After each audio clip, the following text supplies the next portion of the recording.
क्या ये हिंदू मज़हब में जायज़ है कि किसी की नमाज न पढ़ने दो? ये जायज़ है? किसी की इबादत रोको, ये जायज़ है? किसी की जान लेके जश्न मनाओ, ये जायज़ है? क्या बात कर रहे हैं आप? हमें क्या सिखाना चाहते हैं? हम अपनी इबादत करते हैं, किसी को मारने जाते हैं? किसी की कोई इबादत कर रहा है, वहाँ आप नारे लगा रहे हैं, आप वहाँ उसको गालियाँ दे रहे हैं, ये आपके मज़हब का हिस्सा है? ये सब बातें हमें ना समझाइए आप। लेकिन अब जब ये हिदायत आ गई चीफ मिनिस्टर साहब की तरफ से, तो जैसा कि अभी सांसद साहब ने फरमाया, अदीब साहब ने, कि अब हम कोर्ट में भी जा रहे हैं और आज डीसी साहब से मिलने आए थे और बाकायदा इनको ये लेटर भी दिया है और इसमें कुछ सवाल भी किए गए हैं।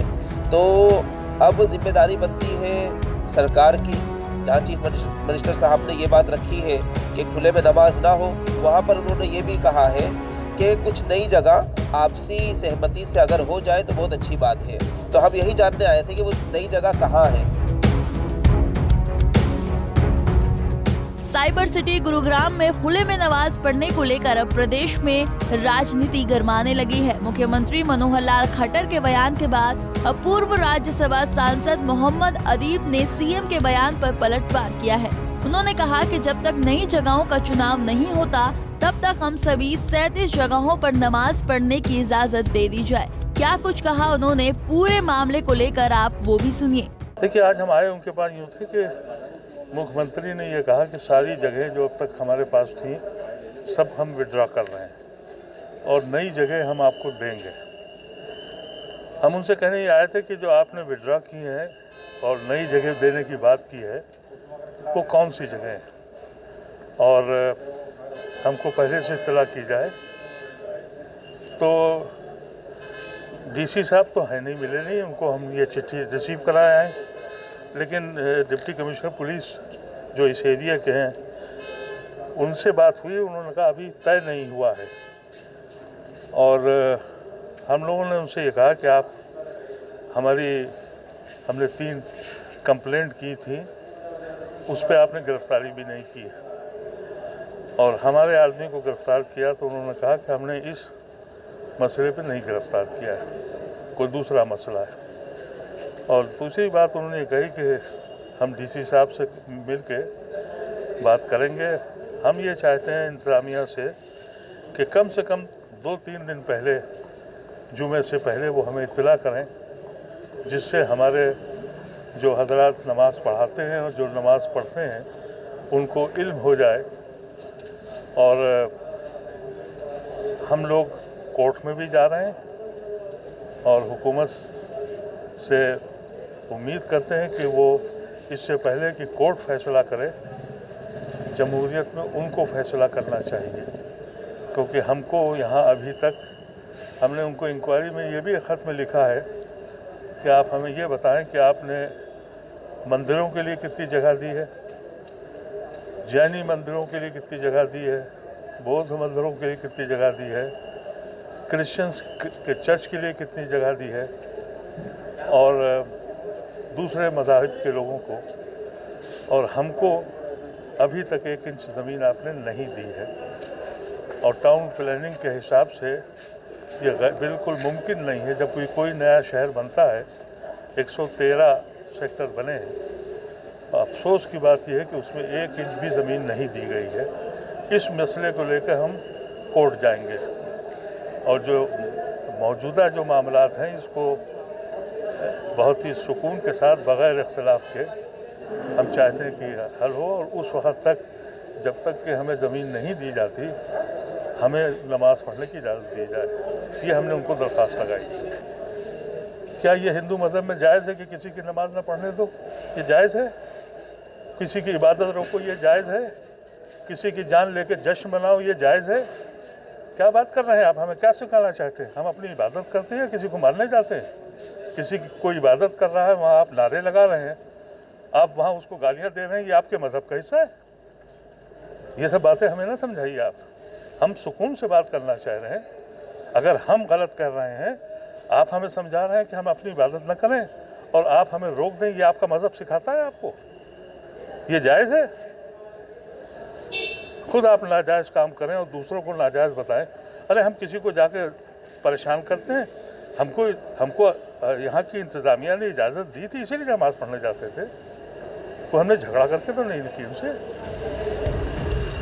पूर्व राज्यसभा सांसद की माने तो हमने जिला प्रशासन को ज्ञापन सौंपकर यह रिक्वेस्ट की है कि जब तक नई जगहों का चुनाव नहीं होता तब तक हमें उन 37 जगहों पर नमाज पढ़ने की इजाजत दी जाए। वहीं इस मामले पर जमीयत उलेमा हिंद के मुफ्ती सलीम काज़मी की माने तो सिर्फ हमारे अधिकारों का हनन किया जा रहा है और हम शांति के इस मसले का हल चाहते हैं। देखिए अब ये किस तरह से होगी, ये तो अभी शुक्रवार में टाइम है 3-4 दिन का। और बाकी रही ये बात कि अभी जो पिछले जुमे को चीफ मिनिस्टर साहब का जो बयान आया है, उससे पहले हम लोग ये कहते रहे कि जब तक सरकार की तरफ से या प्रशासन की तरफ से हमें कोई ऐसी यानी हिदायत नहीं मिलती कि नमाज नहीं पढ़नी है, तब तक नमाज होती रहेगी और किसी भी आम आदमी के कहने से कोई नमाज बंद नहीं होगी। लेकिन हाँ, कहीं टकराव और झगड़े का माहौल बनेगा और कोई लड़ने पर आमादा होगा तो हमने हिदायत कर रखी थी सारे इमामों को, मुसलमानों को कि ऐसी जगह नमाज मत पढ़िए ताकि कोई झगड़ा ना हो, आपसी ये भाईचारा ख़राब ना हो। लेकिन अब जब ये हिदायत आ गई चीफ मिनिस्टर साहब की तरफ से, तो जैसा कि अभी सांसद साहब ने फरमाया, अदीब साहब ने, कि अब हम कोर्ट में भी जा रहे हैं और आज डीसी साहब से मिलने आए थे और बाकायदा इनको ये लेटर भी दिया है और इसमें कुछ सवाल भी किए गए हैं। तो अब जिम्मेदारी बनती है सरकार की, जहाँ चीफ मिनिस्टर साहब ने ये बात रखी है कि खुले में नमाज ना हो, वहाँ पर उन्होंने ये भी कहा है कि कुछ नई जगह आपसी सहमति से अगर हो जाए तो बहुत अच्छी बात है। तो हम यही जानने आए थे कि वो नई जगह कहाँ है, ताकि मुसलमानों का ये मसला जो है उसको आसानी के साथ हल किया जा सके। और आप लोग बखूबी देखते होंगे कि किसी भी मुसलमान की तरफ से अब तक कोई ऐसी कार्रवाई या कोई ऐसे अल्फाज नहीं आए हैं जिसकी वजह से आप ये कह सकें कि मुसलमानों ने ज़्यादती करी हो या झगड़ा करने की कोशिश करी हो या भाईचारा ख़राब किया हो, बल्कि सुकून के साथ भी कहीं नमाज हो रही है और वहाँ जा कर के कुछ लड़के अगर झगड़ने के लिए पहुँच गए, दंगाई, तो हमने अपने इमाम को और लोगों को मना कर दिया कि आप नमाज मत पढ़िए और चले जाइए। तो आगे अब इसमें 3 दिन के बाद क्या होता है ये डीसी साहब इसमें अब हमें बताएंगे और सरकार की तरफ से हमें क्या हिदायत मिलती है और कौन सी जगह मिलती है। कोर्ट की तरफ से तो हम जो कोशिश करेंगे वो हमारी जो औकाफ की ज़मीनें हैं, मस्जिदें हैं, उसके लिए हम कोशिश करेंगे। साथ में जो यहाँ टाउन प्लानिंग जो हुई, अपना 113 सेक्टर यहाँ बनाए गए, उसमें रिलीजियस साइटों में मस्जिदों को क्या दिया गया अब तक, उसका भी हमने सवाल किया है और क्यों नहीं दिया गया, क्योंकि मुसलमान तो हर वक्त यहाँ बढ़ता रहा है और ऐसा भी नहीं कि हमने मांगा ना हो।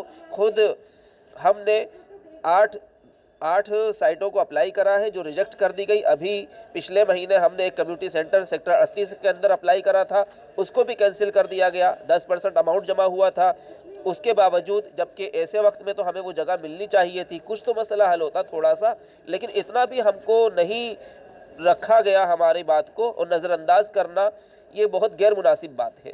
अगर 3 दिन में भी कोई फैसला नहीं आता तो क्या नमाज होगी जुम्मे की, किस तरह से? देखें, ज़बरदस्ती तो हमने तब भी नहीं करी जब ये मामला उरूज पर था, तो ज़बरदस्ती हम अब भी नहीं करेंगे। ऐसा नहीं कि हम ज़बरदस्ती जाके झगड़ के लड़ के नमाज पढ़ेंगे, ऐसा नहीं है। हम शांति बनाए रखेंगे लेकिन अपने हक के लिए लड़ते रहेंगे। तो अब सरकार से आप क्या कहना चाहते हैं? सरकार से हम यही कहना चाहते हैं, हमारे मसले को हल करें। जहां आपने इतना बड़ा ये शहर बसाया है उसमें मुसलमानों को नज़रअंदाज क्यों किया गया? क्या इस शहर की तरक्की के अंदर मुसलमानों का हाथ नहीं है? फिलहाल गुरुग्राम के जमीयत उलेमा हिंद के काज़मी मुफ्ती सलीम ने कहा कि जिला प्रशासन को लिखित पत्र सौंप दिया गया है और सरकार और जिला प्रशासन से सवाल करते हुए कहा गया है कि वो स्थिति को स्पष्ट करें और बीते 25 से 30 सालों में कितनी मंदिरों और अन्य धार्मिक स्थलों के लिए जमीनें दी गई हैं। फिलहाल शुक्रवार को जुमे की नमाज अदा होगी, जिसके लिए प्रशासन को लिखित पत्र देकर जगह की मांग की गई है और साथ ही अपील की गई है कि जहां पर विवाद की स्थिति होगी वहां कोई भी नमाज अदा नहीं करेगा। बता दें कि बीते कुछ दिनों पहले ही मुख्यमंत्री मनोहर लाल खट्टर 37 जगहों पर नमाज अदा करने की परमिशन को रद्द करने के निर्देश दिए थे। गुरुग्राम से मोहित कुमार, पंजाब केसरी टीवी। हमसे जुड़े रहने के लिए हमारे YouTube चैनल को सब्सक्राइब करें और नई वीडियो की नोटिफिकेशन के लिए बेल आइकॉन को दबाएं। अगर आप ये वीडियो Facebook पर देख रहे हैं तो लाइक जरूर करें और ज्यादा से ज्यादा शेयर करें। धन्यवाद।